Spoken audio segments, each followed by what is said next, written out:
అందరికీ నమస్కారం. సర్వే జనా సుఖినో భవంతు. నేను ఈరోజు బీరకాయ కర్రీ వండుతున్నానండి. బీరకాయ కర్రీ కూడా చాలా టేస్ట్గా ఉండే విధంగా వండుతున్నాను. ముందుగా ఇలా ప్యాన్ పెట్టేసుకొని ఆనియన్స్, పచ్చిమిర్చి, కరివేపాకు అన్నీ వేసుకొని ఫ్రై చేశాను. ఇందులోకి 1/2 teaspoon salt, 1 teaspoon అల్లం వెల్లుల్లి పేస్ట్ వేసుకొని చక్కగా కలుపుకోవాలి. చాలామంది బీరకాయ కర్రీని పెద్దగా కట్ చేసేసి ఇట్లా నీరులాగా వండుతారండి. అలా వండకుండా మనము చిన్నగా కట్ చేసుకోవాలి. చిన్నగా కట్ చేసుకొని మంచిగా కూర దగ్గరికి అయ్యే విధంగా వండుకుంటే చాలా టేస్ట్గా ఉంటుందండి బీరకాయ కర్రీ. 1 కేజీ బీరకాయలు ఇలా చిన్నగా తరుక్కున్నాను. ఇవన్నీ ఇప్పుడు ఇందులో వేసేసుకోవాలి.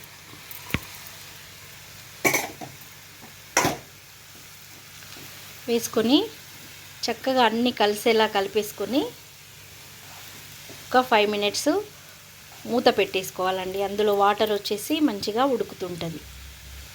ఒకసారి మూత తీసి చూద్దామండి. చూడండి ఎంత చక్కగా వాటర్ వచ్చినాయో.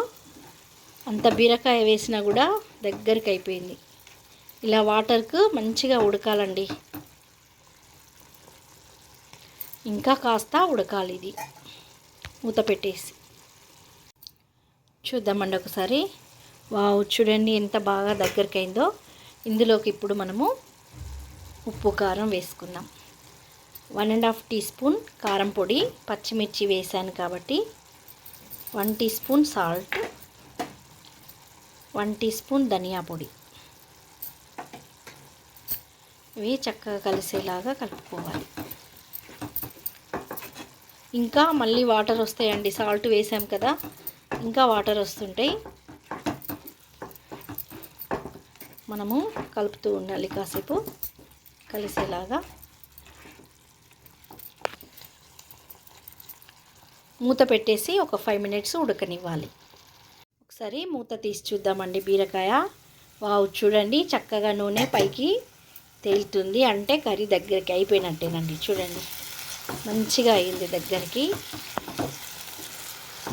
కూర అయిపోయినట్టేనండి. అన్నీ మనము ఉప్పు, కారం, ధనియాల పొడి వేసాం కదా, చాలా బాగుంటుందండి. కొంచెం కర్రీ కలుపుకున్నా కూడా అన్నం చాలా టేస్ట్గా ఉంటుంది. ఉప్పు కారాలు మనము సరిపడా వేయాలి. చూడండి ముక్క చిన్న కట్ చేసాం కదా, చక్కగా ఉడికింది. పెద్దగా చేస్తే మనము పెద్ద ముక్కల వల్ల సరిగా కూర బాగుండదు. ఇలా వండుకోవాలండి. ఇంతేనండి. మీరు కూడా ఒకసారి తప్పకుండా ట్రై చేయండి.